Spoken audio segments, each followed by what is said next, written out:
আরেকটা হচ্ছে কোনো কারণে কোনো ব্যক্তির যদি ক্লাভিকেল জন্ম না হয়, মানে ক্লাভিকেলি মিসিং সিন্স দ্য বার্থ, তাহলে যে কন্ডিশনটা অ্যারাইজ করে সেটাকে আমরা বলছি ক্লিডোক্রেনিয়াল ডিস্টোসিস। ক্রিডোক্রেনিয়াল ডিস্টোসিস নামটা মনে রাখতে পারবা না, কিন্তু নামটা বারবার করতে হবে, বারবার করে মনে রাখতে হবে। এটা আমাকে ভাইভাতে ধরছিল, হ্যাঁ, যখন আইটেমের ভাইভা হয় তখন ধরছিল ক্রিডোক্রেনিয়াল ডিস্টোসিস। মানে হচ্ছে যদি কারো ক্লাভিকেল না থাকে, ক্লাভিকেলই নাই, দুই সাইডই নাই, তাহলে কি হবে? তাহলে মানুষটা এরকম হয়ে যাবে না?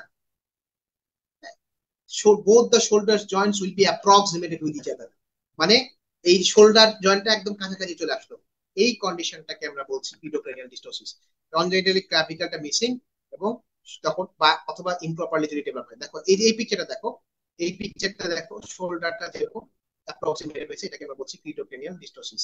এই যে এই মানুষটা, এটাকে তোমরা যদি ওয়েব সিরিজ দেখো, সেটা হচ্ছে স্ট্রেঞ্জার থিংস। ওয়েব সিরিজটা দেখছো?